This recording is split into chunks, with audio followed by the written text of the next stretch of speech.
여보, 이제 그만 좀 쉬고 일 좀 구하세요. 당신이 하루 종일 집에만 있으니까 나도 답답해요. 계속 알아보고 있어. 면접도 몇 번 받고, 이력서도 돌리고 있고. 근데 왜 연락이 안 와요? 이 나이에 뭘 할 수 있냐고. 그러니까 답답해서 그렇지. 당신이 벌어와야 딸 학원비도 내고 생활비도 돌죠. 나 은퇴한 지 7년 됐어. 연금도 어느 정도 나오고, 이제 좀 쉬어도 되는 거 아냐? 그럼 우리 보고 다 포기하라는 거야? 나는 유학 준비하고 있는데 친구들은 다 가. 우리 집만 뭐가 문제야? 너 지금 그게 다 돈으로 된다고 생각하니? 그럼 뭐로 돼요? 아빠는 집에서 인터넷만 하잖아. 솔직히 나 아빠한테 뭐 해달라고 한 적도 별로 없어요. 근데 지금은 해줘야 할 때 아니야? 나는 너희 키우려고 평생을 새벽부터 밤까지 일했어. 겨울 새벽에 손가락 얼어가며 우편 돌렸고, 비 오는 날에도 하루 안 빠졌어. 너희는 몰라도 난 한 번도 내 인생 쉽게 산 적 없어. 지금 그 얘기가 뭐가 중요해요? 지금 당장이 중요한 거지. 사람이 너무 과거에만 갇혀 있지 말아요. 내가 여기서 사람이긴 한 거냐? 아니면 그냥 생활비 보내는 계좌였던 거냐? 김씨 할아버지는 그렇게 말하며 식탁에서 일어섰습니다. 우리 연금 있잖아요. 그거 셋이서 나눠 받아요. 아니, 나도 이제 일 나가야 하나 싶고, 어차피 자동이체 되니까 당신하고 나하고 애들하고 따로따로 나눠주라고. 그 돈, 원래 우리 가족을 위해 쓰는 거니까. 아빠, 요즘엔 부부가 따로 연금 나눠 받는 거 흔하다던데요. 친구 엄마도 그렇게 하신대요. 그 연금 내가 30년 넘게 일해서 만든 거야. 비 오고 눈 오는 날도 쉬지 않고. 누가 몰라서 그래요? 근데 지금 그 얘기 하자는 게 아니잖아요. 그럼 지금 무슨 얘기 하자는 거야? 아빠, 너무 감정적으로 나오지 말고, 이건 그냥 현실적인 문제예요. 다들 힘든데, 아빠가 좀 더 나눠주시면 안 되냐는 거죠. 그럼 난 뭐가 남는 거냐? 연금도 나누고, 생활비도 주고, 집안일도 하고, 나는 그냥 돈 나오는 기계냐? 그렇게까지 말할 건 아니잖아요. 여보, 그냥 같이 살아가는 방법을 찾자는 거죠. 서로 좀 나누고, 부담 덜고. 이번에는 연금을 나눠 갖자는 이야기네요. 안녕하세요. 오늘 이야기는 서울 성북구에 살고 있는 67세 김영민 할아버지의 이야기입니다. 남자들은 가장으로서, 남편이자 아버지로서, 그리고 아들로서 살아갑니다. 오늘은 가장이자 남편으로 살아가고 있는 베이비붐 세대의 한 남자의 이야기를 합니다. 은퇴 후 다시 일을 해야만 하는 상황, 그리고 가족에게 외면당하는 심정, 어떤 결정을 내려야만 했는지 함께 들어보시죠. 끝까지 들어보시면 베이비붐 세대인 시청자분들이 많이 공감을 하시리라 생각합니다. 응원의 댓글 부탁드립니다. 구독, 좋아요는 영상 제작에 큰 힘이 되니 꼭 부탁드립니다. 김씨 할아버지는 남들 눈에는 평범한 노인이었지만 인생은 결코 평범하지 않았습니다. 고등학교를 겨우 졸업하고 딱히 선택의 여지도 없이 사회에 나왔습니다. 젊은 시절 늘 묵묵했고 늘 바빴습니다. 우체국이라는 작은 공간이 세상이자 전부였습니다. 처음엔 신입 집배원으로 시작했어요.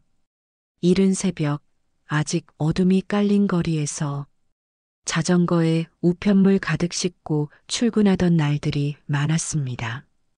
겨울엔 새벽 바람에 손가락이 얼어붙을 정도로 시렸고, 여름엔 땀이 등줄기를 타고 흘러내렸어요. 우편물 젖을까봐 비 오는 날이면 신문지를 더 싸고 담벼락 밑에 잠시 몸을 숨기며 움직였습니다. 비는 잠깐 피하면 되지만 정해진 시간에 도착하지 않으면 항해 전화가 빗발쳤습니다. 어디선가 기다리는 이가 있다고 생각하면 한 발짝이라도 더 서둘렀습니다. 한 통, 두 통, 서류 하나에 실린 사람들의 기대와 마음을 짊어지고 달렸어요. 수고했다는 말 한마디라도 들으면 그날 하루는 덜 외로웠습니다. 세월은 흘렀고 국장 자리까지 올랐습니다. 작은 동네 우체국이었지만 그곳을 자기 가족처럼 아꼈습니다. 서류 한 장도 허투루 넘기지 않았고 후배들에겐 꼼꼼하게 업무를 가르쳤습니다. 퇴근길엔 늘 마지막으로 사무실 불을 끄는 사람이 자신이었습니다. 그래도 한 번도 피곤하다는 말을 입 밖에 낸 적이 없어요. 김씨 할아버지에게 일은 책임이었고 책임은 곧 자존심이었습니다. 그렇게 60이 되는 해에 정년퇴직을 했습니다. 손에 쥔 건 집 한 채, 그리고 아직 건강한 몸이었습니다. 퇴직 후 한동안은 너무 조용한 하루에 적응이 되질 않았어요. 가만히 있으면 마음이 허해져서 뭔가 해야 할 것만 같았습니다. 그래서 시작한 게 부동산 중개업이었습니다. 운 좋게도 처음엔 손님도 많았고 거래도 꾸준했습니다. 하지만 그렇게 잘 나가던 중개소도 코로나19가 오자 맥없이 주저앉았습니다. 사람들의 발길이 끊기고 사무실엔 하루 종일 전화벨조차 울리지 않았어요. 기대와는 다르게 줄어드는 수입 앞에서 다시 허리띠를 졸라맸습니다. 그래도 자신이 가장이니 어떻게든 버텨야 한다는 생각뿐이었습니다. 아직 물러서지 않았고 그저 견디는 쪽을 택했습니다. 자식들이 아직 집에 있었기에 아버지로서의 책임은 여전했습니다. 늦게 결혼한 탓도 있지만 아들은 33, 딸은 31가 되도록 집을 떠나지 않았어요. 결혼은커녕 독립할 생각조차 없어 보였습니다. 하루 종일 집에 있다가 저녁이 되면 나가는 딸을 보며 마음이 쓰였어요. 아내도 경제적으로 여유롭지 않았습니다. 정해진 직장이 없었고 때때로 편의점이나 마트에서 아르바이트를 전전했습니다. 김씨 할아버지는 평소처럼 일어나 창문을 열었습니다. 창문을 열었을 때 들어온 바람은 유난히 싸늘했고 어딘가 모르게 집안의 분위기까지 달라진 것 같았어요. 아내는 소파에 앉아 있었고 텔레비전은 켜져 있었지만 볼륨은 낮고 화면은 그냥 배경처럼 흐르고 있었습니다. 딸은 방 안에 조용히 있었고 집 전체가 무언의 정적에 휩싸인 듯 했습니다. 할아버지는 처음엔 기분 탓이라고 생각했습니다. 어제도 제대로 잠을 자지 못했고 요즘 따라 하루하루가 뿌옇게 흘러가고 있었어요. 부동산 중개소를 정리한 뒤론 마음의 구석이 항상 허전했습니다. 퇴직 후 6년 가까이 해온 일인데 손님이 끊기고 매물도 줄자 더는 버틸 수 없다고 판단했습니다. 가게 문을 닫고 나오는 날, 문 손잡이를 2번이나 잡았다가 놓쳤습니다. 자존심이 무너지는 소리와 함께 철문이 닫히는 느낌을 아직도 잊지 못했습니다. 그 뒤로는 일자리 정보를 검색하고 이력서도 몇 군데 넣어봤지만 나이 때문인지 돌아오는 연락은 없었어요. 하루 종일 컴퓨터 앞에 앉아 있다가 저녁쯤 되면 괜히 뒤척이며 가족 눈치를 보게 됐습니다. 그런 어느 날 아내가 무심하게 내뱉은 한마디가 가슴을 송곳처럼 찔렀습니다. 집에만 있지 말고 돈 좀 벌어와요. 말은 별거 아닌가 싶었지만 너무나 섭섭하기만 했습니다. 수십 년 가장으로 살아온 할아버지의 인생을 부정하는 말 같았어요. 땀 흘려번 돈으로 아이들을 학교에 보냈고 한 푼 두 푼 모아 아내의 병원비와 생활비를 감당해왔던 날들이 그 말 앞에 무기력하게 쓰러졌습니다. 입을 열지 못했습니다. 뭐라고 반박하며 되묻는 순간 자신이 더 초라해질 것 같았어요. 단지 쉬고 있는 게 아니었습니다. 중개소를 접고 빈손으로 돌아온 자신을 스스로도 받아들이기 어려운 시기였어요. 그런데 가장 가까운 사람에게서 존재를 돈으로만 평가받는다는 걸 마주한 순간 무언가를 잃어버린 느낌이 들었습니다. 그날 저녁 식탁에 앉아 조용히 밥을 떴습니다. 반찬은 평소와 다를 바 없었지만 숟가락을 드는 손에 힘이 실리지 않았어요. 밥알은 목구멍에서 걸렸고 된장국은 아무런 맛도 느껴지지 않았습니다. 식탁 맞은편에는 아내가 앉아 있었고 딸은 여전히 방 안에서 조용했습니다. 어색한 침묵을 견디지 못하고 밥그릇을 밀어두었습니다. 그리고 방으로 들어가 조용히 문을 닫았어요. 방 안은 정적만이 가득했고 책상 위에는 메모지에 적힌 구직 사이트 주소들이 널려 있었습니다. 컴퓨터 화면은 희미한 불빛을 내뿜고 있었고 책상에 앉은 할아버지는 고개를 떨군 채 오래도록 움직이지 않았어요. 스스로에게 묻고 또 물었습니다. 정말 내가 지금 노는 사람인가? 내가 아무 일도 하지 않고 편하게 지내는 사람처럼 보였던 걸까? 그 질문이 가슴을 후벼 팠습니다. 할아버지는 매일 새로운 일자리를 찾고 조건을 비교하고 적절한 지원을 해왔습니다.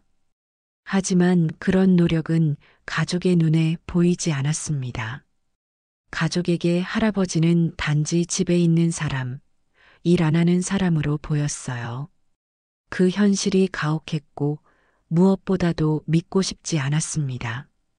김씨 할아버지는 책상 서랍에서 오래된 우체국 배지를 꺼냈습니다. 집배원 시절 처음 받은 그것은 자존심이자 상징이었어요.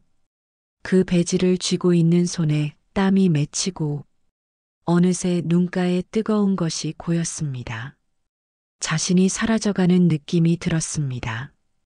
가족 안에서, 삶 안에서, 사회 안에서 서서히 투명한 존재가 되어가고 있었어요. 몇 시간 뒤 딸이 이번 달 용돈을 보내라는 문자 메시지가 핸드폰으로 왔습니다. 그리고 아내도 생활비 보내라는 문자가 왔고요. 그제야 생활비 이체를 깜빡한 걸 떠올렸습니다. 서둘러 송금했고 컴퓨터를 끄고 조용히 방을 나섰어요. 하지만 이미 집안은 냉기가 감돌고 있었습니다. 무표정한 얼굴들, 굳게 닫힌 문. 그 안에서 마주한 공허함은 말로 설명할 수 없는 감정이었습니다. 김씨 할아버지는 다시 한번 느꼈습니다. 이 집에서 가장이라는 자리가 얼마나 가벼운 것이었는지 깨달았습니다. 단 하루, 몇 시간 그 짧은 시간조차 기다려주지 못하는 가족의 시선 속에서 할아버지는 그저 생활비와 용돈을 벌어다주는 존재였습니다. 말없이 방으로 돌아오는 문을 닫고 책상 앞에 앉았습니다. 오직 벽시계의 초침 소리만이 메아리처럼 울려 퍼졌습니다. 가족이 자신을 사람이 아닌 돈으로 보고 있다는 자각은 김씨 할아버지를 순식간에 외로운 사람으로 만들었어요. 그동안의 희생이 고마움이 아닌 의무로 받아들여졌다는 사실에 처음으로 스스로를 불쌍하게 느꼈습니다. 눈앞에 아내의 얼굴이 스쳤고 딸이 초등학교 때 손을 꼭 잡고 길을 걷던 장면이 떠올랐습니다. 그 손을 놓지 않으려고 얼마나 애썼던가. 작은 손을 키우기 위해 얼마나 뛰고 절약하고 잠을 줄였던가. 그런 시간들이 지금은 아무 의미가 없는 것처럼 잊혀지고 있었습니다. 가족이 기대는 존재에서 가족이 외면하는 존재로 변해버리는데 걸린 시간은 불과 몇 년이었습니다. 김씨 할아버지는 조용히 입술을 깨물었습니다. 그리고 속으로 되뇌었습니다. 나는 이제 필요 없는 사람인가? 나는 이 집에 어떤 의미도 없는 사람인가? 그 질문은 답을 기다리는 것이 아니라 그 자체로 할아버지를 꺾는 칼날이었습니다. 눈을 감고 뒤를 돌아보니 수십 년 동안 한결같이 걸어온 가장의 길이 떠올랐습니다. 그 길은 외롭고 고단했지만 가족에 대한 사랑이 있었기에 버틸 수 있었어요. 하지만 오늘 그 길의 끝에서 사랑마저 사라졌다는 것을 느꼈습니다. 김영민 할아버지는 요즘 집안에 있어도 자신이 없는 것 같은 기분이 들었습니다. 어딜 가도 의자 하나쯤은 비워뒀던 가족들인데 정작 할아버지의 마음이 비어가는 건 아무도 몰랐어요. 아내와 딸의 얼굴은 점점 낯설어졌고 얼굴에서 예전의 따뜻함은 이제 찾아볼 수 없었습니다. 무표정이 일상이 되었고 무관심이 예의가 되었습니다. 가족이라는 이름은 여전히 남아 있었지만 그 속에는 어느덧 함께라는 말이 빠져 있었습니다. 이 집은 할아버지의 집이 아니었습니다. 이제는 그저 머무는 곳이 되어가고 있었어요.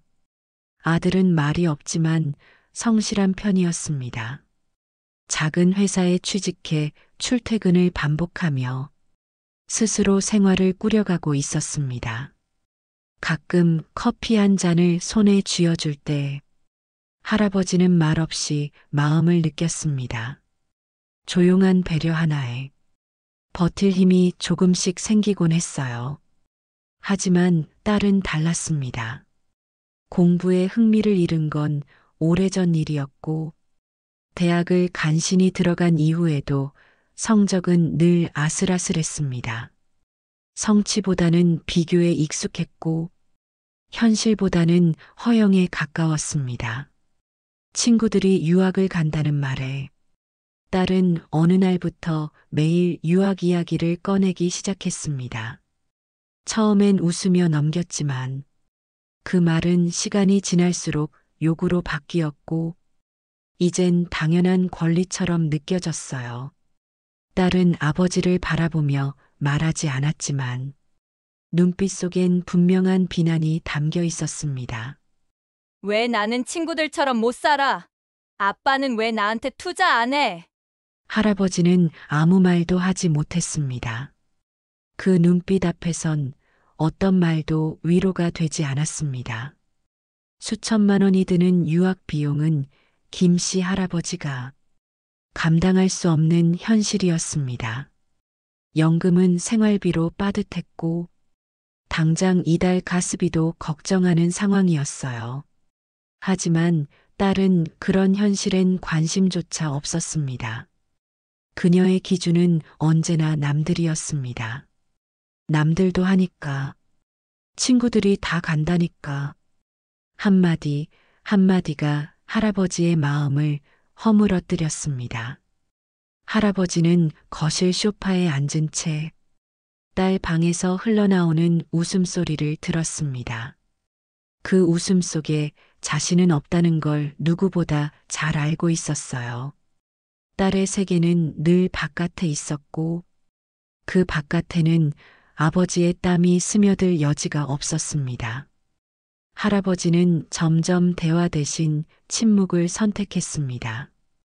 조금이라도 더 이해받을 수 있을까 싶었지만 이해는커녕 존재조차 느껴지지 않았습니다. 그리고 아내도 더 이상 일하지 않았고 특별한 책임도 지지 않았습니다. 하지만 날마다 친구들과 약속이 있었고 가끔은 하룻밤 여행까지 다녀오곤 했어요. 스마트폰에 울리는 카톡 알림음은 여행 사진, 카페 인증샷, 할인 행사 링크로 가득했습니다. 김 씨 할아버지는 그런 아내의 삶을 비난하지 않았습니다. 그저 부러웠습니다. 자유롭고 가벼운 삶이 어느 날은 너무도 멀게 느껴졌어요.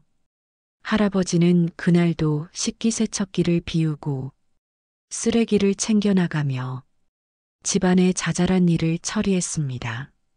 아내는 무심하게 말했습니다. 할 일도 없는데 집안일 좀 하세요. 그 말이 할아버지의 어깨를 조용히 짓눌렀습니다. 할아버지는 그저 고개를 끄덕였고 그날부터 집안의 크고 작은 일들은 할아버지의 몫이 되었습니다.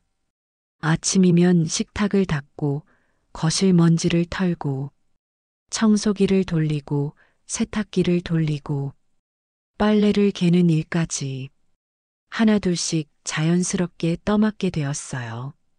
이른 오후가 되면 장바구니를 들고 시장에 나갔습니다. 생선 가격을 비교하고 계란이 싼 날을 외우고 채소의 신선도를 손끝으로 확인하는 법도 익혔습니다. 처음엔 어색했지만 어느샌가 익숙해졌습니다. 하지만 익숙함은 기쁨이 아닌 서글픔이었습니다.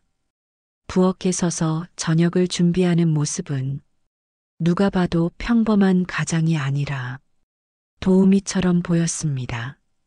가족은 고마워하지 않았고 할아버지의 수고는 조용히 묻혔습니다.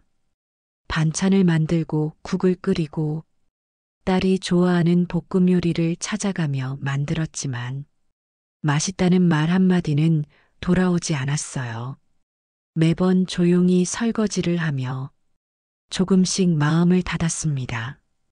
부엌 창문 너머로 지는 해를 바라보며 자신의 하루가 이렇게 끝나간다는 걸 체감했어요. 가장으로서 자부심이 아닌 집안일 전담 인력으로서 하루를 마감하고 있었어요. 가끔 식탁에 앉아 온갖 그릇들이 차려진 상을 바라보다 보면 문득 자신이 이 집에서 어떤 위치인지 생각하게 되었습니다. 일하던 시절에는 피곤해도 밥상이 기다렸지만 지금은 직접 밥상을 준비하고 밥상 앞에서 말없이 바라만 보고 있었습니다. 한 번은 음식이 짜다고 했고 또 한 번은 국이 너무 싱겁다고 했습니다. 할아버지는 웃으며 다시 간을 맞추었지만 속에서는 서러움이 솟구쳐 올랐습니다. 가족은 할아버지의 존재를 인정하지 않았고 할아버지는 자신을 점점 지워가고 있었습니다. 하루 종일 집안일로 바빠도 오늘 뭐 했어요? 라는 아내의 말은 그 모든 수고를 무시하는 한 줄이었습니다. 스스로를 위해 했다고 생각하려 했습니다. 하지만 모든 수고 끝에 돌아온 건 무관심과 요구뿐이었습니다. 가장이 아니라 집에 그냥 있는 사람. 그것이 가족이 할아버지를 바라보는 시선이었어요. 할아버지는 조용히 수건을 개면서 마음속에서 쌓여가는 무언가를 느꼈습니다. 그건 단순한 피로가 아니었습니다. 무시당하는 인간으로서의 존엄이 무너지는 소리였어요. 이 집은 더 이상 할아버지가 지켜야 할 보금자리가 아니었습니다. 가족이라는 이름을 붙였지만 그 안에 할아버지는 없었습니다. 할아버지는 자다가 문득 깨서 거실을 서성이던 날이 많았습니다. 불 꺼진 소파에 혼자 앉아 화면 꺼진 텔레비전에 비친 자신의 모습. 그 그림자는 구부정하고 쓸쓸했고 할아버지는 그 그림자마저 외면하고 싶었습니다. 한때 가득했던 존재감은 이제 무게없는 공기처럼 스며들어 누구의 말 한마디에도 흔들리지 않았어요. 그날 밤 모든 것이 버거웠습니다. 딸의 유학 이야기는 멈추지 않았고, 아내는 여행을 다녀오며 받은 기념품을 친구들에게 나눠줬습니다. 하지만 그에겐 어떤 말도 하지 않았어요. 그 무관심은 어쩌면 말보다 더 날카로웠습니다. 할아버지는 그날도 조용히 방으로 들어와 이불을 뒤집어 썼습니다. 몸은 따뜻했지만 가슴속은 얼음처럼 차가웠어요. 그리고 조용히 눈을 감았습니다. 눈꺼풀 아래 자신의 존재는 점점 흐려지고 있었습니다. 이건 단순한 서운함이 아니었습니다. 이건 아주 오래된 관계가 아무도 모르게 죽어가고 있다는 증거였어요. 말 한마디로 깨지지 않는 사랑도 말이 없어지면 금이 가기 시작합니다. 그리고 그 금은 결국 마음을 갈라놓습니다. 김씨 할아버지는 더 이상 버틸 자신이 없었습니다. 참는 데 익숙했던 사람이었습니다. 가슴이 찢어지는 날에도 할아버지는 묵묵히 웃으며 견뎠어요. 가족을 먼저 생각했고 자신은 늘 뒷전이었습니다. 아들이 배고프지 않도록, 딸이 추운 날 따뜻한 옷을 입도록, 아내가 필요한 걸 말없이 누릴 수 있도록, 누구보다 먼저 일어나고 누구보다 늦게 눈을 감았습니다. 그렇게 산 시간이 40년이 넘었습니다. 그 삶을 후회하지는 않았습니다. 적어도 그 희생이 사랑이라고 믿었기 때문입니다. 하지만 이제 그 사랑이 돌아오지 않는다는 걸 깨달아가고 있었습니다. 그날도 평범한 하루였어요. 식탁을 정리하고 시장에 갈 채비를 했습니다. 아내가 좋아하는 미역국 재료, 딸이 며칠째 찾던 장조림 거리, 장바구니 안엔 모두 가족의 이름이 적혀 있었습니다. 정작 본인을 위한 건 아무것도 담지 않았습니다. 오래된 신발을 신고 허리가 아픈데도 무거운 장바구니를 들고 할아버지는 천천히 집으로 돌아왔습니다. 시장통 아주머니들이 그에게 말을 건넸습니다. 혼자 장 보세요? 요즘 어르신들이 더 부지런하네요. 할아버지는 웃었지만 웃음 뒤에 가려진 감정은 복잡했습니다. 짧은 인사가 그날 유일한 온기였어요. 집에 도착하자 거실 한쪽에서 아내와 딸이 나란히 앉아 무언가를 이야기하고 있었습니다. 할아버지는 가방을 내려놓고 조심스레 다가갔습니다. 둘은 할아버지를 바라보지 않았습니다. 그들만의 이야기, 그들만의 표정. 그 속에 할아버지는 없었습니다. 그리고 아내가 입을 열었습니다. 우리 이제 연금 나눠서 받으면 안 될까? 딸은 말없이 고개를 끄덕였습니다. 지극히 현실적인 제안처럼 보였지만 그 말이 마음에 꽂히는 순간 그 안에 들어있는 무게는 칼날 같았습니다. 할아버지는 말이 나오지 않았습니다. 숨이 턱 막혔고 가슴이 쿵 하고 내려앉았습니다. 그 순간 할아버지는 알았습니다. 자신이 이 집에서 더 이상 사람이 아니라는 걸요. 그저 돈이라는 기능, 계좌라는 존재, 이체 버튼이었음을요. 수십 년을 가장으로 살며 묵묵히 쌓아왔던 신뢰와 헌신, 모든 것이 한 문장에 무너졌습니다. 이 집에서의 김씨 할아버지는 생활비 지급기였고 고정수입 제공자였고 그 이상도 이하도 아니었습니다. 아무 말도 하지 않았습니다. 말을 하면 울 것 같았고 입을 떼면 그 말 끝에 분노가 섞일 것 같았습니다. 침묵으로 스스로를 지켰습니다. 그저 천천히 돌아섰습니다. 그리고 방 안으로 들어가 문을 닫았습니다. 할아버지의 손은 떨렸습니다.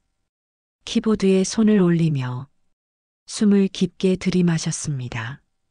수십 년간 쌓아온 가장으로서의 삶을 이제는 하나씩 지우려 했습니다. 은행 사이트에 접속했습니다. 먼저 연금이 입금되는 통장을 확인했습니다. 오래전 직접 창구에 가서 만든 통장이었습니다. 거기에 적힌 숫자는 이 가족의 숨을 이어주는 유일한 줄이었습니다. 할아버지는 그 줄을 끊기 시작했습니다.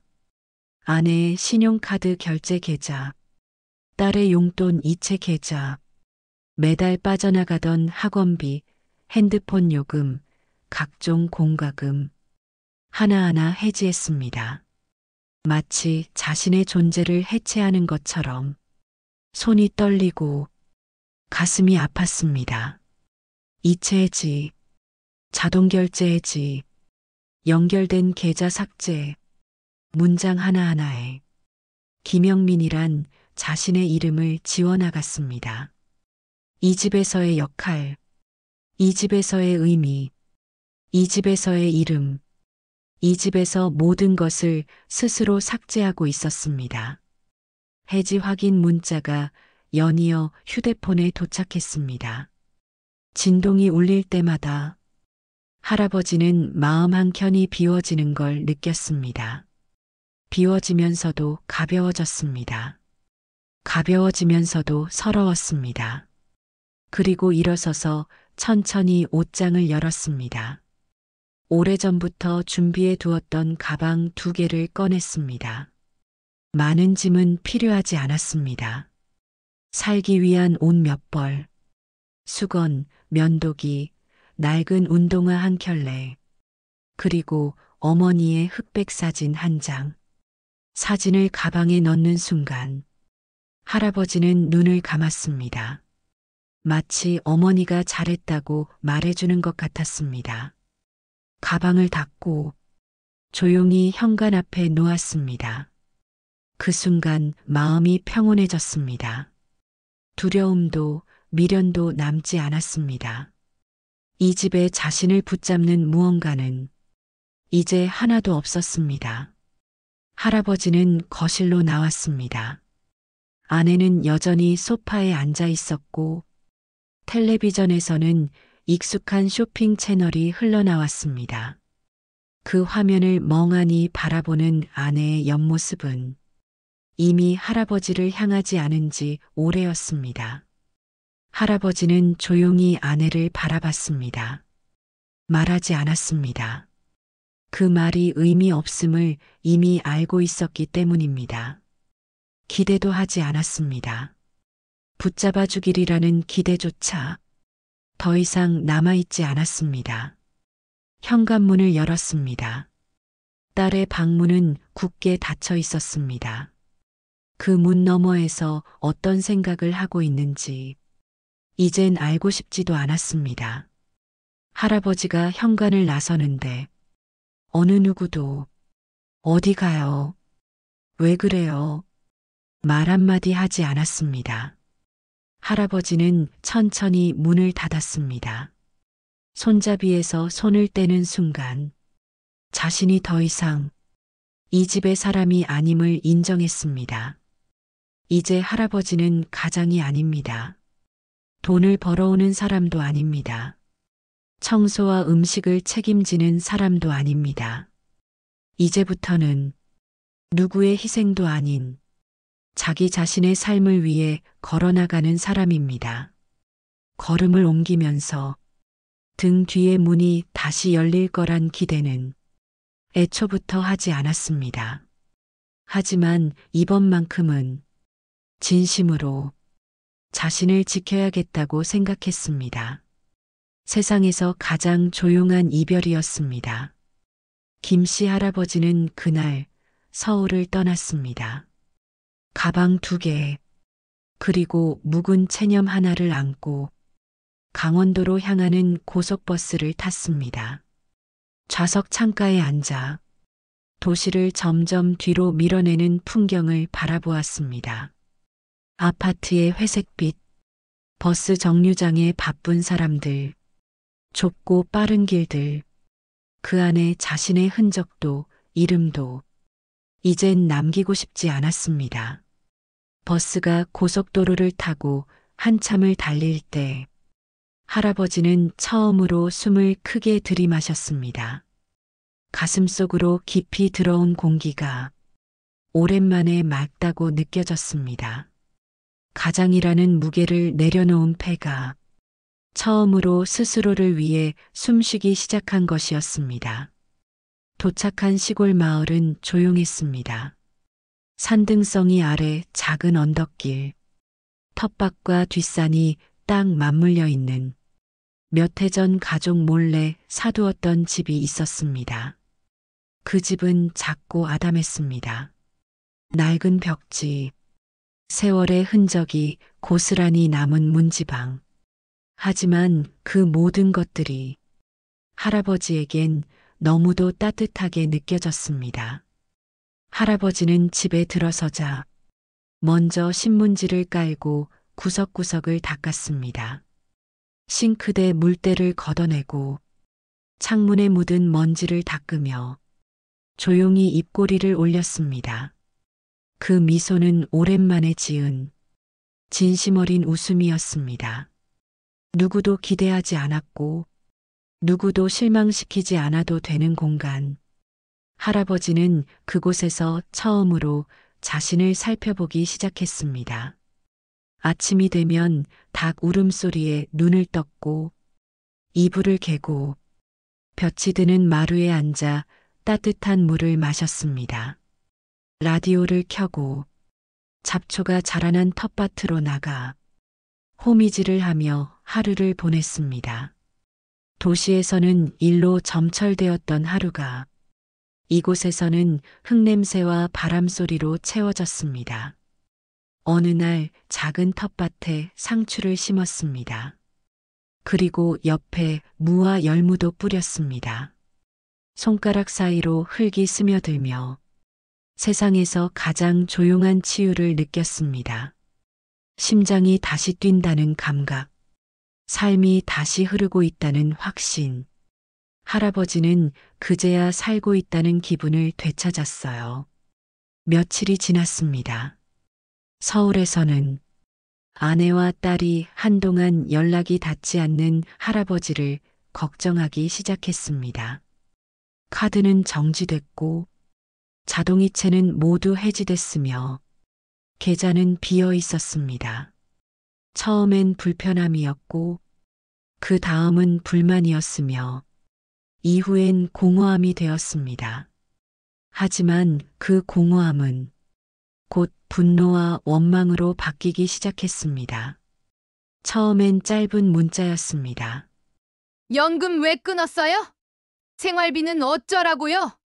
그 메시지들은 짧았지만 단단한 비수가 되어 핸드폰에 찍혀 있었습니다. 할아버지는 메시지를 열지 않았습니다. 읽지 않아도 그 안에 담긴 감정은 충분히 느낄 수 있었어요. 메시지는 점점 길어졌습니다. 지금까지 가족 위에 살았던 거 아니었어요? 그렇게 갑자기 가버리면 우리는 뭐가 되죠? 아빠가 없으니 다 무너졌어요. 만족해요? 그 말들엔 서운함보다 책임을 전가하려는 억울함이 더 짙게 묻어 있었습니다. 할아버지는 조용히 화면을 껐습니다. 문자에 대답하지 않았습니다. 아니, 대답하고 싶지 않았습니다. 지금껏 모든 책임을 지며 살아온 삶 끝에 돌아온 건 왜 그러냐는 원망뿐이었으니까요. 어느 날은 딸의 이름으로 메시지가 왔습니다. 아빠가 집 나가고 나서 엄마가 매일 우울해해요. 이게 가족을 위한 선택이에요? 그 말 속엔 자기 자신은 잘못 없다는 뉘앙스가 짙게 배어 있었어요. 할아버지는 메시지를 읽고 한참 동안 아무것도 하지 않았습니다. 텃밭에 나가 풀 한 포기를 뜯으면서도 문자 하나하나가 마음속을 울컥 뒤흔들었습니다. 가족은 여전히 자신을 가장으로 생각하고 있었습니다. 하지만 그 가장이 사람으로 살고 싶다고 말할 권리는 단 한 번도 인정받지 못했습니다. 원망은 이어졌고 하루에도 몇 번씩 문자가 왔습니다. 우릴 버릴 줄은 몰랐어요. 다른 가족 같았으면 아빠가 이런 식으로는 안 했을 거예요. 그 말에 할아버지는 차마 숨도 길게 쉬지 못했습니다. 이젠 죄책감을 안겨주려는 문장들이 칼날처럼 쏟아졌습니다. 엄마가 일 시작했어요. 다 아빠 때문이에요. 우린 노력하고 있는데 왜 아빠는 안 돌아와요? 할아버지는 여전히 한 글자도 한 문장도 답하지 않았습니다. 이제 그 침묵은 반격이 아니라 자신을 지키기 위한 최후의 울타리였습니다. 할아버지는 문자를 보고 휴대폰을 천천히 껐습니다. 그리고 흙 묻은 손으로 작게 자란 열무 잎을 쓰다듬었습니다. 텃밭의 상추는 어느새 자라 있었습니다. 바람에 흔들리는 잎들은 그에게는 말보다 더 따뜻한 위로였습니다. 사람은 어쩌면 말보다 모른 척 해주는 침묵 속에서 진짜 회복을 하게 되는지도 모릅니다. 할아버지는 마음속으로 혼잣말을 했습니다. 내가 돌아가면 그 말들이 멈출까? 아니야, 나는 그곳에서 이미 사라졌었어. 그 질문은 스스로에게 던진 마지막 확인이었습니다. 할아버지는 다시 고개를 들고 산등성이 너머의 석양을 바라보았습니다. 붉은 빛은 오늘도 조용히 자신을 비추고 있었습니다. 세상은 여전히 아름답고 자기 자신에게 충실할 수 있다는 것을 이 작은 땅, 이 조용한 침묵 속에서 할아버지는 하루하루 배워가고 있었습니다. 그것은 복수도 아니고 미움도 아니었습니다. 다만 이제는 자신을 위한 선택을 해야 한다는 늦은 자각이었습니다. 며칠 뒤 마을 주민 한 분이 찾아왔습니다. 도시에 가족 두고 혼자 오셨어요? 할아버지는 고개를 끄덕였고 마을 주민은 할아버지에게 정겹게 인사했습니다. 그 인사가 가족에게서 서울에서 느껴보지 못한 위로였습니다. 아침마다 마을 아이들이 등교하는 모습을 지켜보았습니다. 아이들이 장난치며 학교로 향할 때 할아버지는 작은 미소를 지었습니다. 웃음 뒤에는 오래전 자신의 아이들을 바라보던 기억이 숨어 있었습니다. 하지만 그 기억은 더 이상 할아버지를 아프게 하지 않았습니다. 오히려 그 기억이 있었기에 지금 이곳이 따뜻하게 느껴졌습니다.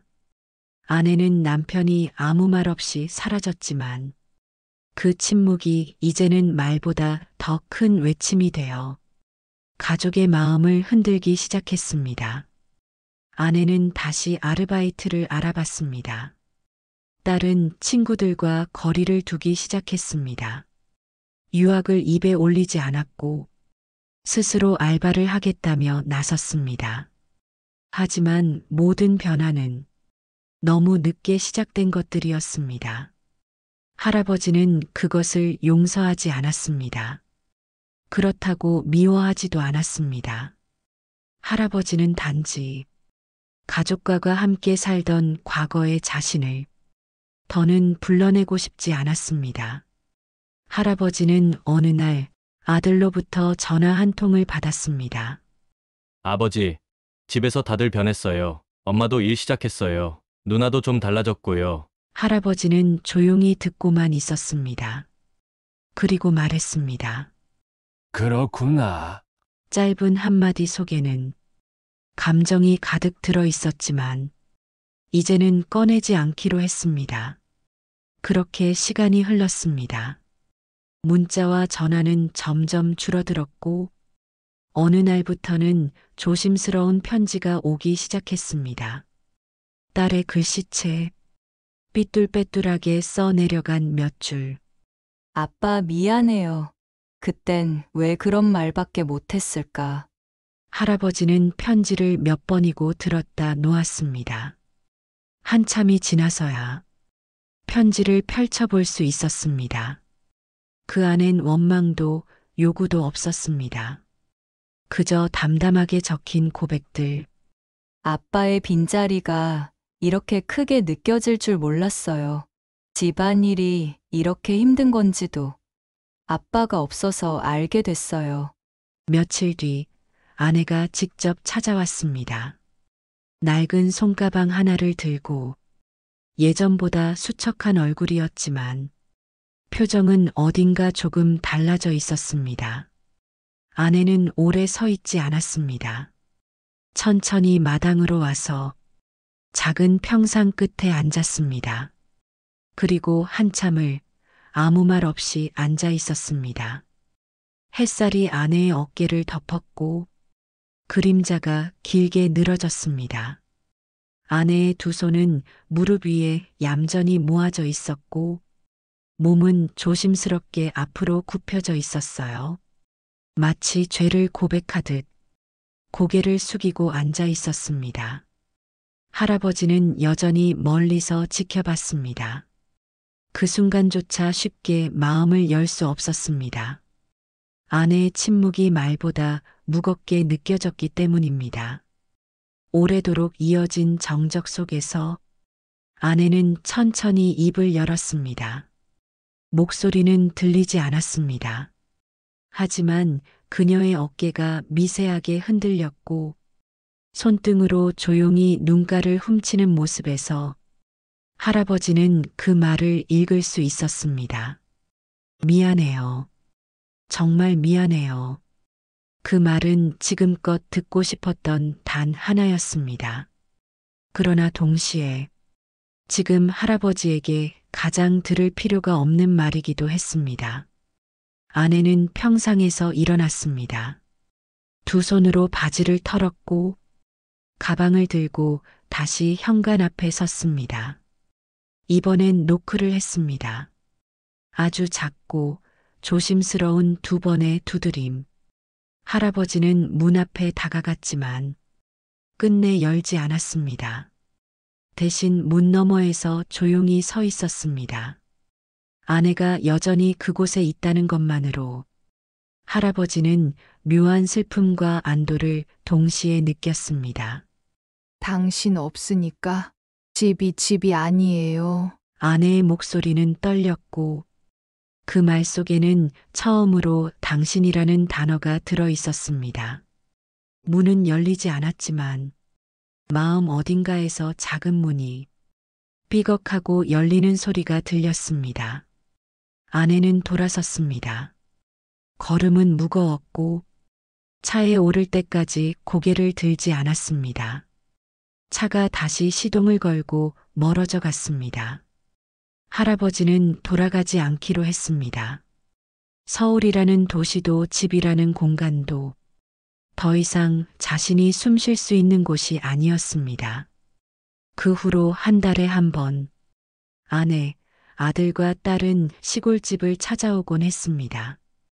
할아버지는 문을 열어주었고 밥을 함께 먹었습니다. 식탁엔 예전처럼 무거운 공기가 없었습니다. 많은 말을 나누지 않았지만 묵묵히 눈을 맞추고 서로의 존재를 인정하려는 시간이 되었습니다.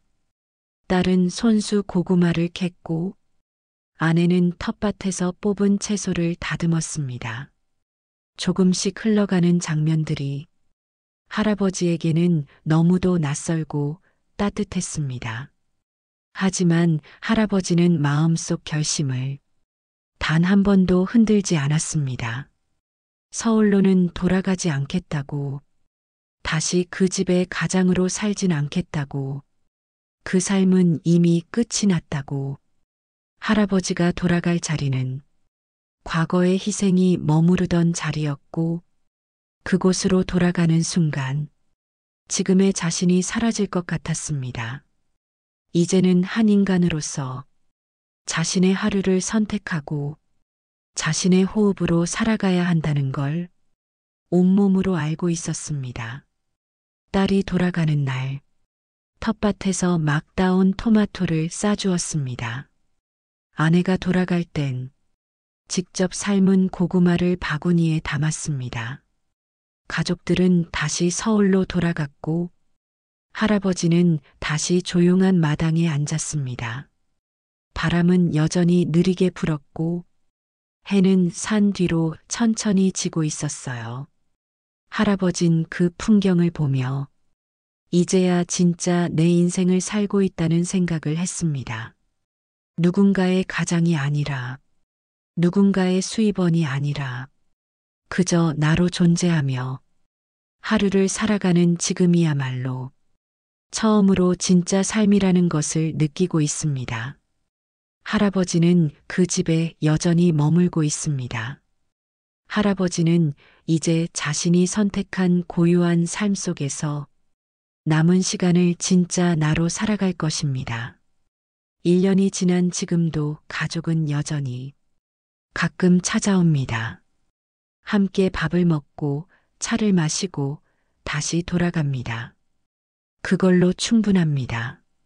그 거리감 속에서 비로소 서로를 더 인간적으로 바라보게 되었습니다. 서울로 돌아갈 생각은 없습니다. 돌아가면 나는 다시 사람이 아니라 기능이 될 테니까요. 이제부터의 시간은 할아버지를 위한 시간으로 남겨두려 합니다.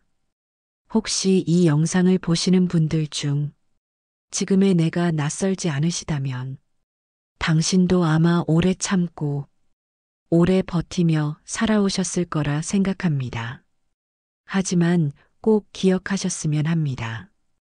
우리는 누군가의 아버지나 남편이기 전에 하나의 이름으로 존재하는 사람입니다. 가끔은 나를 먼저 생각해도 괜찮습니다. 가끔은 모두 내려놓고 조용히 숨 쉬어도 괜찮습니다. 이 조용한 산골에서 김영민 할아버지는 이제 그렇게 살아가고 있습니다. 만약 여러분들이 할아버지였다면 어떤 결정을 내리셨을까요? 여러분의 생각을 댓글로 남겨주세요. 구독과 좋아요는 영상 제작에 큰 힘이 되니 꼭 부탁드립니다. 감사합니다.